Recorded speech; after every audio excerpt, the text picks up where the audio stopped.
Bonjour Valérie Hayé. Bonjour. Merci d'avoir accepté notre invitation. L'Iran ne veut pas parler à l'Europe, ils veulent nous parler à nous. L'Europe ne va pas pouvoir aider sur ce sujet, déclare Donald Trump à l'issue de la rencontre entre Européens et Iraniens hier à Genève. Les Européens sont-ils si inutiles ? Je crois que Donald Trump a tort. Cette guerre entre l'Iran et Israël menace la stabilité de la région et la stabilité du monde, au même titre que le développement nucléaire iranien menace la stabilité de la région et du monde. Et l'Europe, elle est à l'initiative. Et pourtant, il n'y a pas de concession hier, il n'y a pas d'inflexion tangible à l'issue de la réunion à Genève. Alors, pour moi, il y a deux réalités que nie Donald Trump. La première, c'est que les Iraniens sont ouverts à la négociation puisque, effectivement, il y a eu une rencontre hier à Genève avec le chef de la diplomatie iranienne, la chef de la diplomatie européenne et les ministres des Affaires étrangères français, allemands et britanniques. C'est une première discussion qui va en appeler d'autres. Deuxième élément, la suite au fait que l'État hébreu arrête ses frappes. Et ça n'est pas le cas, on a encore cette nuit. Ce que fait l'Europe depuis le début, et comme toujours, c'est laisser la place et créer les conditions de la négociation et de la diplomatie. Et deuxième élément que Donald Trump nie, c'est que certains peut-être diront l'inverse, mais il y a les faits. Et les faits, c'est qu'en 2015, un accord sur le nucléaire iranien a été signé et qu'entre 2015 et 2018, l'Iran a respecté ses engagements. À compter du moment où Donald Trump, unilatéralement, en 2018, a décidé de se retirer de l'accord, eh bien, l'Iran a poursuivi et a repris ses programmes d'activité nucléaire. Donc, ce que je veux dire par là, c'est que quand il y a un accord, quand la diplomatie est à l'œuvre, eh bien, on peut réduire la capacité pourtant, de nuisance l'état-major dont elle israélien régime. évoque une guerre prolongée ce matin. Et annonce également qu'elle aurait retardé la fabrication d'une bombe atomique de 2 ou 3 ans. Est-ce que vous croyez l'État hébreu ?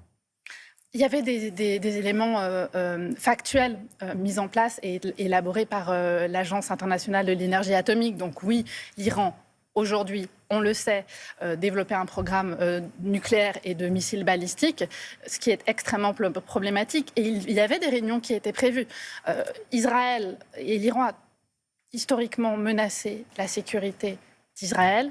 Israël se défend de manière préventive, comme le Premier ministre Benjamin Netanyahou l'a annoncé. Ce que nous appelons, nous, Européens, c'est le respect du droit international. Vous diriez qu'Israël fait le sale boulot, comme le dit le chancelier. Moi, je ne partage pas les mots du chancelier Merz. Je pense qu'il a été maladroit. Et ce que je retiens, c'est surtout que l'Allemagne fait partie de ce travail diplomatique, puisque le ministre des Affaires étrangères allemand a été hier à Genève pour négocier et discuter avec l'Iran. C'est vraiment la voie de la diplomatie pour mener à la désescalade qui est clé aujourd'hui. Dans ce contexte, Emmanuel Macron convoque les chefs de partis français pour les informer de la situation. Il propose également un débat à l'Assemblée nationale. La gauche réclame un vote. Est-ce que vous y êtes favorable ? Alors, je pense qu'un débat est nécessaire. Vote, pourquoi pas, en tout état de cause. Il faut partager l'état de la menace, l'état de la sécurité, évidemment, en Europe et dans le monde. On est à un tournant géopolitique majeur. Depuis le lendemain de la Seconde Guerre mondiale, on avait construit une architecture de sécurité basée sur le soutien des États-Unis et sur le respect du droit international. Aujourd'hui, les menaces se multiplient. Il faut qu'on soit fort en tant que Français, mais fort en tant qu'Européens, et construire notre indépendance pour dissuader la menace. Valérie Hayé, vous êtes députée européenne. On en vient à ce nouveau recul de la Commission européenne sur la question écologique. Un projet législatif contre le greenwashing devrait être retiré alors qu'il était en négociation depuis 2 ans. Et ceci sous la pression des eurodéputés de droite et d'extrême droite. Est-ce que vous le regrettez ? Je le regrette. Je l'ai dit personnellement à la présidente de la Commission européenne et j'espère qu'elle reviendra sur sa décision. C'est un scandale institutionnel. Ce texte, il est important. En clair, il soumet des obligations aux entreprises pour s'assurer qu'elles soient sincères dans les allégations vertes, c'est-à-dire que quand vous, consommateurs... des étiquettes... Exact, qui seraient trompeuses pour le consommateur et l'acheteur. On est par ailleurs en fin de négociation. Vous savez qu'en Europe, il y a ce qu'on appelle les trilogues, et donc c'est les États qui négocient de leur côté, puis le Parlement, et ensuite tout le monde se met dans une salle, autour d'une table, et puis on négocie. On avait la dernière négociation lundi. Moi, j'appelle la Commission européenne à maintenir ce texte, maintenir la négociation, et après, chacun prendra ses responsabilités. C'est la droite et l'extrême droite qui fixent l'agenda désormais au Parlement européen. C'est un problème. La droite est à l'initiative, l'extrême droite la soutient, et ce qu'on voit au Parlement européen aujourd'hui, on le voit aussi malheureusement en France. Cette semaine, ce moratoire sur le développement du solaire et de l'éolien qui a été voté conjointement par la droite et l'extrême droite avec un agenda anti-écologique qui est très clair. Mais il faut qu'on lutte collectivement contre le changement climatique. Alors en France, le conclave des retraites joue les prolongations. Ultime réunion lundi, s'il y a des participants. Est-ce que vous demandez au MEDEF de s'y rendre ? Ici sur ce plateau, mercredi, il était plutôt réservé. J'espère que le MEDEF s'y rendra. Je pense que c'est une bonne initiative qu'a eu le Premier ministre de demander aux partenaires sociaux de se pencher sur la question. Il reste encore quelques jours pour traiter la question de la soutenabilité financière et de la pénibilité. Si le MEDEF refuse de s'y rendre, ce sera l'échec du dialogue social à la française. Il y a un vrai risque que ce conclave fasse pchit. Est-ce que vous craignez la censure? La gauche la brandit encore. Moi, je souhaite surtout que chacun prenne ses responsabilités. C'est-à-dire, la priorité des priorités, c'est la stabilité du pays. C'est le fait de travailler dans l'intérêt du pays et de ne pas être à l'origine d'un chaos institutionnel. Et donc, c'est quoi, c'est d'obtenir un accord, même à minima?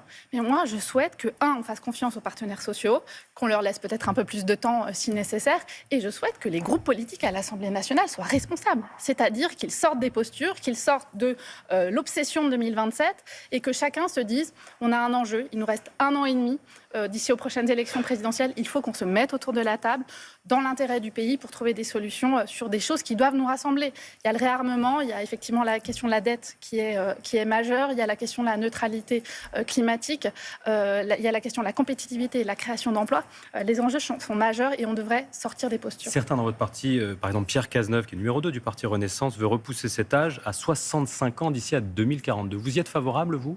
Là encore, moi, je laisserai les partenaires sociaux discuter, et évidemment, si les députés veulent avancer sur cette question. Pour moi, il y a 2 éléments qui sont majeurs. C'est soutenabilité financière et c'est pénibilité et davantage de justice. C'est ces 2 éléments qui sont clés et qui doivent faire l'objet de négociations et de discussions responsables. Un sujet important pour terminer, Valérie Hayé. La Pride, la marche des fiertés de la communauté LGBTQI+, se déroulera samedi prochain à Budapest. Elle est interdite officiellement par Viktor Orban au nom de la protection des enfants. Vous êtes députée européenne, est-ce que vous vous y rendrez? Oui, je serai à la Pride à Budapest la semaine prochaine. Aujourd'hui, en Hongrie, les personnes LGBTI sont menacées. Elles font l'objet d'intimidation, c'est un climat de peur. Aujourd'hui, en Hongrie, pays membre de l'Union européenne, en 2025, l'homosexualité est assimilée à la pédophilie. Les images, les représentations de l'homosexualité sont interdites dans les médias, dans la presse, dans les livres. C'est important d'y aller. C'est important d'y aller pour manifester le soutien aux communautés LGBTI. C'est aussi un acte de résistance contre la haine, contre la discrimination, et un acte de résistance contre ce Premier ministre hongrois qui viole les valeurs de l'Union européenne. Les députés conservateurs et d'extrême droite au Parlement européen disent qu'il ne faut pas s'immiscer dans les affaires intérieures de la Hongrie aujourd'hui. Ce n'est pas une question d'affaires intérieures. La Hongrie, quand elle a adhéré à l'Union européenne, elle a adhéré à nos valeurs. Et nos valeurs, c'est la non-discrimination, le respect, la tolérance. Et aujourd'hui, Viktor Orban bafoue l'ensemble de nos valeurs fondamentales. Et l'Europe, c'est pas à la carte. C'est pas on va chercher de l'argent comme ça quand ça nous plaît. Et puis sur tout le reste, on bafouille, on piétine l'état de droit. Merci beaucoup Valérie d'avoir répondu à nos questions ce matin.